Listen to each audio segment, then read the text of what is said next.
Rose and si Kuya, and we are the narrators. The World is an Apple by Alberto S. Florentino. Alberto S. Florentino is an award-winning Filipino playwright. He is also a 10 Outstanding Young Men Our Day.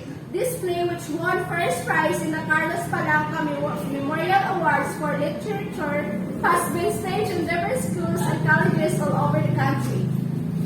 An improvised home behind a portion of a Tamarius walls, two wooden boxes flank the doorway. At left is an acacia tree with a wooden bench under it.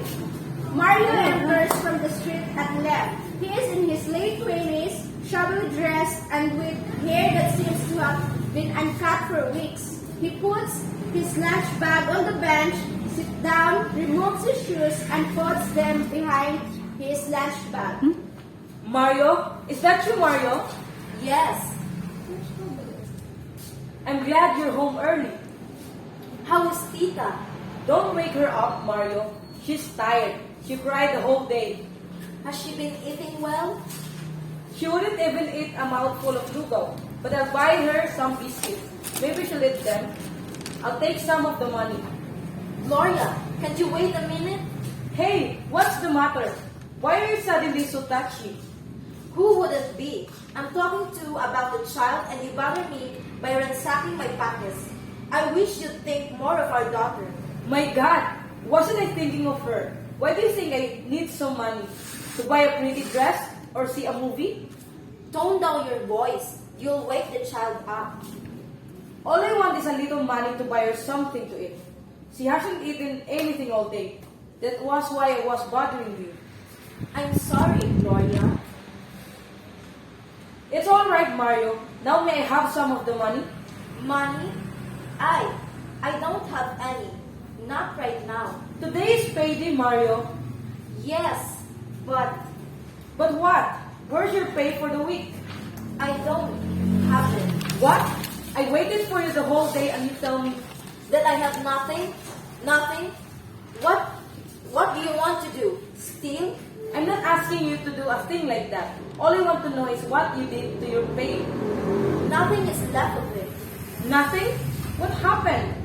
Oh, I had a few drinks with my friends. Before I know it, I had spent every centavo of it. Mario, do you think you can make a fool of me? Haven't I seen you drunk before? Crawling home like a wounded snake and reeking of alcohol like a hospital. You don't smell or look drunk. All right, so I didn't go drinking. But you paid. What happened to it? It's better that you don't know, Gloria. Look, Mario, I'm your wife. I have the right to half of everything you get. If I can't have my share, I have the right to know at least where it went. Gloria, you'll feel better if you don't know. I must know. All right, I spent it all another woman. Another woman? I don't believe it. I know you wouldn't do such a thing. I didn't know you had so much faith in me. No, Mario, what I mean is, you wouldn't spend all your money when you know your daughter may need some of it. You love her too much to do that. What's wrong, Mario? Nothing, Gloria. Nothing. I know something is wrong, Mario. I can feel it. Tell me what is it? Gloria, I've lost my job. Oh no! It's true, Gloria. What about your pay for the whole week? I lost my job a week ago. I never even told me. I thought I could get another without making you worry. Do you think you could get another in 5 months? It took you that long to get the last one. It won't take me as long as to get another. But how did you lose it? What's the use of talking about it? That would bring it back. Mario, Yes, what did they accuse you of? just what you mean to say, pilfering, they call it. What else? Would you call it? What, according to them, did you steal? It was nothing much. What Really was- nothing much. What was it? It was an apple. An apple? You mean Yes, and they kicked me out for it. For taking one single apple. Not a dozen. Not a crate. that's what you get for not stopping to think before you do something? Could I have guessed that they would do that for one apple? When there were millions of them, we were hauling them to the warehouse. I saw one roll out of a broken crate. It was that big. It looked so delicious. Suddenly, I found myself putting it in my lunch bag. That's the trouble with you. When you think of your own stomach, you think of nothing else. I was not thinking of myself. Whom were you thinking of? Me? Did I ever ask you to bring home an apple? I'm not as crazy as that. I was thinking of our child. Tita? Why? Did she ever ask for apples? Yeah, she did. Do you remember the day I took her out for a walk? On our way home, we passed a grocery that sold delicious apples at 70 centavos each. She wanted me to buy one for her, but I did not have 70 centavos. I bought her one of those small green apples they sell on the sidewalk, but she was just throwing it away, saying it was not a real apple. Then she cried. So, when I saw the apple roll out of the broken crate, I thought that Tita would love to have it. We should have tried to bring home pandesal or rice or milk, not those delicious apples. We're not rich. We can live without apples. Why?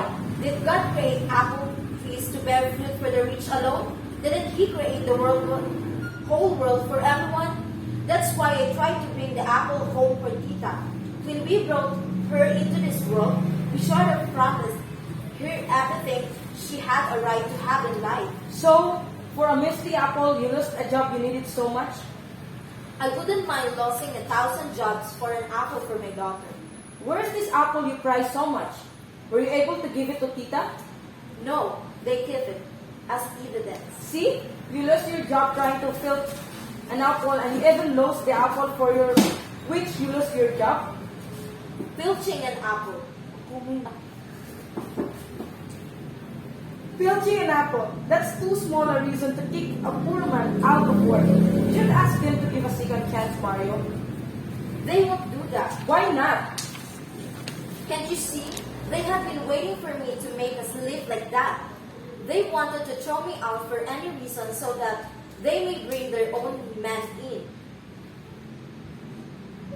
You should complain. Suppose I did? What would they do? They would dig up my police record. But Mario, that was so long ago. Why would he try to dig that thing up? They would do anything to keep out.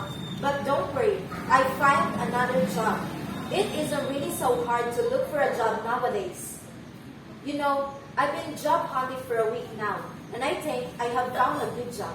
There you go, lying again. Believe me, I'm not lying this time. You're always lying.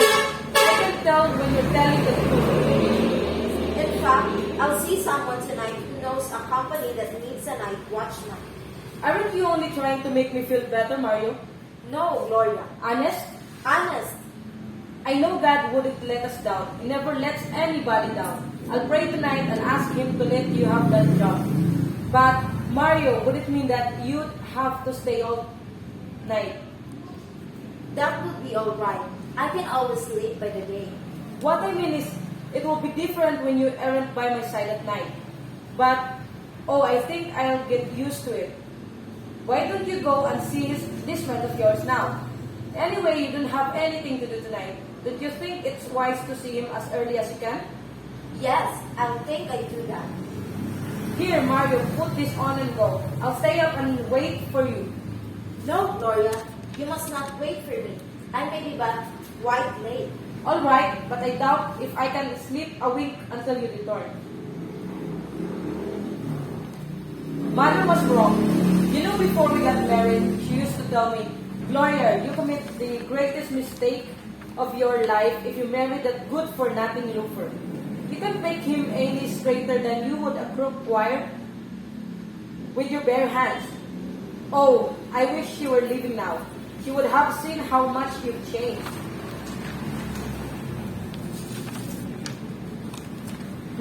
How romantic. Pablo? You're not glad to see me, are you? What are you doing here? What do you want? Sai, is that the right way to receive a friend who has a town visiting? We don't care for your visits. You haven't changed a bit, Gloria. Gloria, not a bit. Neither have you. I can see. You're still the same woman who cursed me to hell because I happened to be Mario's friend long before you met him. Time must not make you any kinder to me. You still hate me, don't you? Yes, and I wish you'd stay away from us for the rest of our lives. Am I not staying away from you? Then why are you here? God, may I not even drop in now and then to see if life has been kind to you?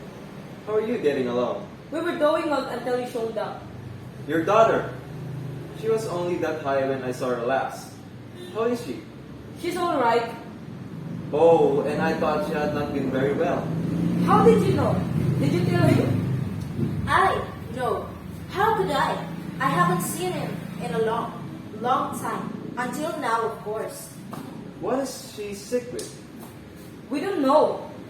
Don't you think you should take her to a doctor? Here, I'll lend you a few pesos. It may help your daughter to get well. We did it all right, but no, thank you. Why didn't you take it? Paying you back will only mean you seeing your face again. Well, if you hate my face so much, you don't have to pay me back. Take it as a gift. The more reason I should refuse it. Alright, if that's how much you want it.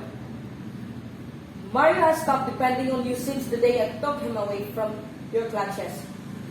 Haven't you realized by now that it was a terrible mistake? You're taking him away from my clutches. I have no regrets. How about Mario? Has he no regrets either? He has none. How can you be so sure? When he and I were pals, we could go first class air-conditioned movie houses every other day. I'll bet the money I have here now that he has not been to one since you liberated him from me, and that was almost 4 years ago. One cannot expect too much from honest money, and we don't. What is an honest money? Does it look better than dishonest money? Does it buy more? Or honesty? What is it? Dressing like that? Staying in this dungeon you call a house? Is that what you want? Is that what you so beautifully call honesty? Pablo, See what happened to your daughter. That is what honesty has done to her. And how can honesty help her now? She's not sick and she needs no medicine. You know that. You know very well that she needs food, good food. She's undernourished, isn't she? Pablo, I know you have come to lead him back to your dishonest ways, but you can't. He won't listen to you now. We have gone this far and we can go on living without your help. You call this living. This, Gloria, is what you call dying. Dying slowly, minute by minute. Pablo, stop it. You shouldn't have come. I got tired of waiting for you. So you have been seeing each other? I was afraid so. He came to the house yesterday. Pablo, don't. He said he would be back this noon, but he didn't show up. I came because I was afraid his conscience was bothering him. Pablo, I told you she should not know. It's alright, Mario. You'd better tell her everything. She's bound to know later. Tell her what you told me, that you no longer believe in the way she wanted you to live. Tell her. Mario, is this what you meant by another job? Oh, Mario, you promised me you went through with him. You said you'd go straight and never go back to that kind of life. Gloria, you must try to understand. I tried long and hard, but I could not leave us out of this kind of life. You're to blame for this. You son of the devil. You've come to him when you know he's gone. He came to me first.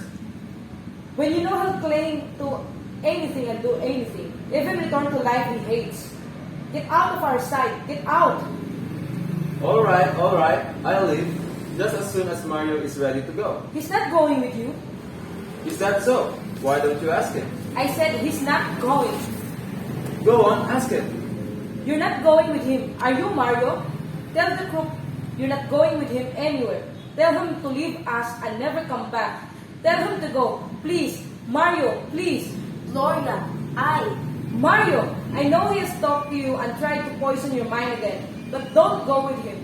This is still the better way of life. If things have not been turning out well, you must know that God is not letting us down. He is only trying us. Gloria, You're going? I can see that you want to go with him. Oh, you leave me here again, wondering whether you'll be shot in the head and sent to jail. Don't worry about him, Gloria. He's safe with me. He won't come anywhere near jail. You know, I got connections. You hideous beast. You, get out. you stay You stay there, Pablo. I'll be with you in a minute. Pablo picks his clothes, cursing. Gloria, I'm going with him. Don't, Mario! Don't! You can't make me stop now. I've thought about this since last week. No! No, Mario! No! You take good care of yourself and our child. I'll take good care of myself. Don't wait up for me. I'll come home very late. Mario walks away with Pablo. Gloria stares dumbly at them. Too spent to run after them. Then she shouts. Mario! She covers her face with her dress and cries into it. From inside, the daughter joins her in crying as the curtains close.